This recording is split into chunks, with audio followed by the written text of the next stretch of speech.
Graça e paz, igreja. Mais uma quarta doutrinária. Estamos aqui diante da palavra do Senhor para sermos edificados e alimentados por esta palavra que nós necessitamos para que a nossa vida cristã viva sustentada pelo Senhor, pelo próprio Deus. E para este momento vamos iniciar orando e colocando diante dele as nossas vidas. Senhor Deus, nós colocamos diante do Senhor, Pai querido, este momento onde nos encontramos diante da Tua palavra, Senhor. Ó Deus amado, Tu conheces todas as nossas limitações e por isso nós Te clamamos, Deus, nos ajuda, Senhor. Nos ajuda porque dependemos completamente de Ti, ó Pai. Que o Teu Santo Espírito venha a nos trazer entendimento, Senhor, da Tua palavra e que possamos verdadeiramente, Senhor, sermos ministrados e tocados por ela, transformados, Senhor. Que o nosso viver seja um viver de honra e glória para o Teu nome. Nos ajuda a isso, ó Deus, e assim eu te oro em nome de Jesus. Amém. Amém, irmãos. Vamos dar continuidade ao estudo do livro do Gênesis, que já estamos chegando no capítulo 15, e vamos mais uma vez desenvolver mais uma parte deste capítulo. Semana passada fomos ministrados do versículo 1 até o versículo 11, e hoje vamos ser ministrados a partir do versículo 12 até o versículo 21. Na minha versão ARA, tem por título aqui este bloco do texto: o Senhor entra em aliança com Abrão. Nós sabemos que na semana passada vimos que Deus ele animou a Abrão ali, apresentando uma promessa de lhe dar um filho, de lhe conceder um filho. Sabemos da real situação de Abrão e Sarai, sua esposa, que era estéril, e eles não haviam como entender que seriam, na realidade, pais de uma nação sem ter nenhum filho sequer. Mas Deus ele vem aqui neste momento anterior e anima a Abrão, lhe prometendo um filho. E Abrão, por sua vez, ele foi ali justificado por sua fé, porque ele creu na promessa do Senhor. E Deus ele continuou aqui se revelando a Abrão de uma forma diferente agora, e continuou ali revelando acerca de suas promessas para o futuro de Abrão, para o futuro do povo de Deus. E o versículo 12 diz assim: ao pôr do sol caiu profundo sono sobre Abrão, e grande pavor e cerradas trevas o acometeram. Ou seja, neste momento aqui, Abrão ele veio a temer, a ter medo. Grande pavor sobreveio a ele ao anoitecer. E neste momento ele veio a cair num profundo sono. E eu creio que este sono estava aqui dentro dos planos do Senhor, porque foi através de um sonho que Deus ele veio a revelar mais uma vez parte de sua promessa aqui na vida de Abrão e de toda a sua descendência. Deus aqui, mais uma vez, ele se revela desta maneira. O versículo 13 diz assim: então lhe foi dito, sabe com certeza que a tua posteridade será peregrina em terra alheia, e será reduzida à escravidão, e será afligida por 400 anos. Ou seja, ao invés de uma promessa que viesse com grande alegria a Abrão, Deus ele revela que neste momento aqui, a descendência que viria ali através de seu filho, ela passaria por um momento de grande tribulação. Eles padeceriam na mão do inimigo, e este sendo o Egito, né? Deus ele está revelando aqui acerca da escravidão que os hebreus, o seu povo, enfrentou ali diante do Egito. Eles ali seriam maltratados, eles seriam escravizados e passariam por momentos muito difíceis. E foi essa revelação que Deus iniciou aqui, apresentando a Abrão por meio deste sonho. E o versículo 14 diz assim: mas também eu julgarei a gente a que tem de sujeitar-se, e depois sairão com grandes riquezas. Ou seja, neste momento aqui, o Senhor, ele diz que ao final destes longos anos, que foram na realidade 400 anos, a palavra revela isso, mais especificamente foram 430 anos, onde a descendência do povo de Deus, o povo de Israel, passou ali por grande sofrimento, enquanto estavam escravos, cativos ali no Egito. Mas Deus ele revela neste momento que ao final de tudo isso, o seu povo ele seria liberto e ele sairia dali daquele lugar com as suas riquezas. Então, paralelamente a uma revelação de grande dificuldade, Deus ele traz aqui o refrigério de que ao final tudo ficaria bem e este povo seria liberto por ele mesmo. O versículo 15 diz assim: e tu irás para os teus pais em paz, serás sepultado em ditosa velhice. Neste momento aqui, Abrão ele recebe também uma promessa muito particular. Deus ele fala aqui que ao final da sua vida, na sua velhice, ele ainda seria muito abençoado. E ele viveria ali até a sua morte momentos de paz. Isso porque a palavra ela revela aqui que ele seria sepultado em ditosa velhice. E tu irás para os teus pais em paz. Ou seja, neste momento aqui há uma promessa de eternidade. Eternidade com aqueles que já haviam ido, seriam aqui os pais de Abrão, já haviam morrido. E Deus ele traz aqui também, de uma forma muito discreta, esta ideia de eternidade. Eu acredito que não foi em vão que Abrão ele dedicou ali o seu filho Isaque em sacrifício, quando o Senhor assim o pediu, e ele creu ali, a própria palavra fala e revela que ele creu que haveria de ressurgir, haveria uma ressurreição, haveria uma eternidade. Eu acredito que baseado neste momento aqui de importante revelação na vida de Abrão. E o versículo 16 diz o seguinte: na quarta geração tornarão para aqui, porque não se encheu ainda a medida da iniquidade dos amorreus. Deus aqui ele fala que ao passar desses longos anos de dificuldade, de escravidão, o povo seria liberto e após a quarta geração, esta descendência ela retornaria a esta mesma terra a qual elas estavam cativas, não mais como escravos, mas assim como se revelando uma conquista, uma vitória do povo de Deus ao retornar para este lugar. Mais uma promessa da parte do Senhor. E os versículos 17 e 18 dizem assim: e sucedeu que, posto o sol, houve densas trevas, e eis um fogareiro fumegante e uma tocha de fogo que passou entre aqueles pedaços. Ou seja, aqueles pedaços de animais que estavam ali em sacrifício, simbolizando uma aliança, né? Algo que Deus estava ali se comprometendo com Abrão. Então, naquele mesmo dia, fez o Senhor aliança com Abrão, dizendo: a tua descendência dei esta terra, desde o rio do Egito até ao grande rio Eufrates, o Queneu, o Quenezeu, o Cadmoneu, o Eteu, o Ferezeu, os Refaíns, o Amorreu, o Cananeu, o Girgazeu e o Jebuseu.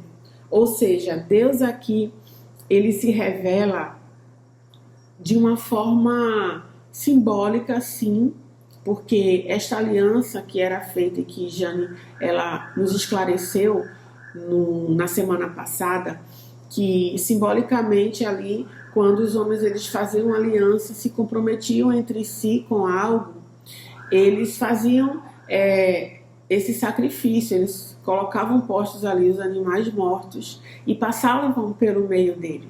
E neste momento aqui, Deus, simbolizado aqui pelo fogo, pela fumaça, né, pelo fogareiro fumegante, né, uma tocha de fogo, ele passou entre aqueles pedaços, ou seja, ele de fato se comprometeu ali de uma maneira visível por meio deste sonho, que estaria se comprometendo com esta aliança, com esta promessa diante de Abrão. Interessante também é que isso não foi requerido também da parte de Abrão, mesmo que num sonho, né? Deus ele passou ali em meio aos pedaços, simbolizado ali pelo fogo, demonstrando que de fato a promessa ela era unilateral, porque Deus estava de fato se comprometendo com aquilo que ele estava prometendo. E se assim ele o fez, claro que a certeza de que se cumpriria era real, sim, na vida de Abrão. E assim a gente pode reconhecer que Deus ele prometeu aqui a terra prometida, a Canaã, onde viviam todos esses povos aqui. Deus está mais uma vez reafirmando que esta terra prometida pertenceria sim aos descendentes de Abrão. E eis aí a palavra do Senhor mais uma vez confirmando aqui a aliança que ele fez com Abrão. E a gente pode sim, irmãos, tirar importantes lições deste texto, mais uma vez reconhecer o quão perfeito ele é o nosso Deus. E a primeira lição que a gente pode aprender é que Deus é fiel em todas as suas promessas. Deus ele é fiel. Não por nós, mas por quem de fato ele é. A fidelidade faz parte do ser Deus e ele é fiel a tudo aquilo que ele promete, a tudo aquilo que ele nos revela, não só nessa condição que foi aqui revelada a Abrão, mas até os dias de hoje. O Senhor é fiel conosco. A sua palavra que nós cremos, que faz parte de uma revelação progressiva, tudo que aconteceu aqui, muito do que aconteceu aqui já foi revelado, já foi confirmado, já aconteceu, nos trazendo a convicção da fidelidade desse Deus. E muitas coisas ainda estão por se revelar.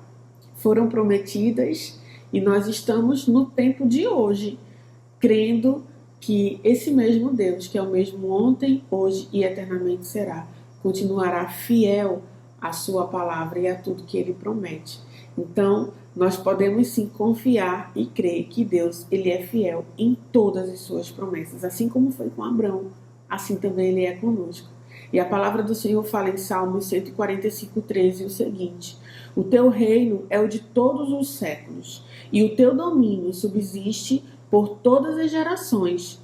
O Senhor é fiel em todas as suas palavras e santo em todas as suas obras. Amém, glória a Deus. Esta palavra, ela subsiste diante de todas as gerações, aquelas que já passaram, as atuais e as que há de vir. Então nós podemos sim confiar na perfeição da fidelidade desse Deus diante das suas promessas, porque ele é fiel. A segunda lição que podemos aprender é que ele tem planos que incluem nossas vidas. Assim como foi na vida de Abrão, assim como foi na vida do seu povo, a nação de Israel, assim é também nas nossas vidas nos dias de hoje. O Senhor nos incluiu nos seus planos. Nós pertencemos a Ele. Ele é a razão do nosso viver. Ele é o motivo de estarmos aqui. E se Ele é o motivo da nossa existência, claro que as suas promessas, quando nos incluem, elas são de fato uma provisão de Deus em nossas vidas. Ele sabe exatamente tudo aquilo que nós necessitamos. E diante desta lição, de fato, nós podemos crer e ser convictos de que os planos de Deus, que são perfeitos, incluem as nossas vidas. E mais uma vez, a palavra do Senhor nos confirma em Salmo 139:17, que preciosos para mim, ó Deus, são os teus pensamentos, e como é grande a soma deles. Que, de fato, a palavra do Senhor, ela nos leva a esta certeza de que os pensamentos do Senhor para as nossas vidas são incontáveis. E a palavra do Senhor também nos diz que esses pensamentos são de paz e não de mal. Então, glórias ao Senhor, que o nosso coração seja grato por esta verdade, porque de fato Ele nos incluiu em seus perfeitos planos. Ele é soberano e Ele é fiel. E a terceira e última lição que podemos aprender é que as dificuldades podem preceder a vitória. Ou seja, sabemos que mesmo diante de grande promessa da terra prometida, da grande descendência que viria ali por meio de Abrão, Deus ele também revelou aqui momentos de dificuldades, momentos em que o povo padeceria, em que o povo seria maltratado, como eu disse antes, seria escravizado pela nação inimiga. Mas Deus, ele faz com que todas as coisas de fato cooperem para o nosso bem, para o bem daqueles que amam a Deus e foram chamados segundo o seu propósito. Isso inclui as nossas vidas. Que possamos entender que, embora enfrentemos algumas dificuldades, essas dificuldades elas podem sim preceder a vitória futura que o Senhor tem preparado para nós. O importante é nós de fato perseverarmos, não desistirmos de maneira alguma e entendermos também que essas tribulações elas nos aperfeiçoam, elas moldam os nossos corações segundo a perfeita vontade de nosso Deus. E mais uma vez a palavra do Senhor fala em Romanos 5:3. E não somente isto, mas também nos gloriamos nas próprias tribulações, sabendo que a tribulação produz perseverança, e a perseverança experiência, e a experiência esperança. Ora, a esperança não confunde, porque o amor de Deus é derramado em nosso coração pelo Espírito Santo que nos foi outorgado. Então, que possamos entender que, embora enfrentemos tribulações, que essas tribulações, quando vindas da parte do Senhor, elas irão produzir em nós perseverança, experiência e esperança. Foi assim na vida do povo de Deus. Existiu sim o remanescente e existe até os dias de hoje. Que possamos perseverar e entender que Canaã é logo ali. Está chegando, está perto. Por quê? Porque merecemos? Não. Porque o nosso Deus, ele é fiel. Porque o nosso Deus, ele nos incluiu pela sua misericórdia em seus planos. E porque o nosso Deus, ele faz com que as dificuldades que nos sobrevenham gerem em nós, sim, perseverança, experiência, esperança. Que o Senhor seja na tua vida esse Deus que ele foi aqui na vida de Abrão. E Abrão creu. E Abrão confiou. Que possamos também ser assim, diante desse Deus perfeito, justo e fiel. Vamos orar e agradecer a Ele. Ah, Deus amado, nós te agradecemos de todo o nosso coração, Senhor, por tua fidelidade, por tuas promessas, Senhor, porque o Senhor, de fato, é fiel e irá cumprir cada uma delas. Não por nosso merecimento, Deus, mas por quem tu és e para a glória e honra do teu santo nome, Senhor. Por isso nos ajuda, ó Deus, a confiarmos, a vivermos e sermos justificados mediante a fé em Cristo Jesus e a perseverarmos dia após dia, Senhor, porque tu és fiel. O Senhor prometeu que virá buscar a sua igreja, que nos levará, Senhor, para a nova Canaã e ali estaremos eternamente diante do nosso Deus. Ó Senhor, nos ajuda a cada dia, Deus. Nos anima, Senhor, assim como o Senhor fez com Abraão, que a tua palavra, Deus, seja o nosso alimento, seja a nossa força, e fazer a tua vontade seja a nossa alegria, Pai. É assim que eu te oro, te agradeço, Senhor, pela vida da tua igreja, pela vida dos meus irmãos. Sê conosco, Pai, nos ajuda. Dependemos unicamente de ti, ó Pai. E assim nós te oramos, em nome de Jesus. Amém. Amém, irmãos. Que Deus abençoe a sua vida.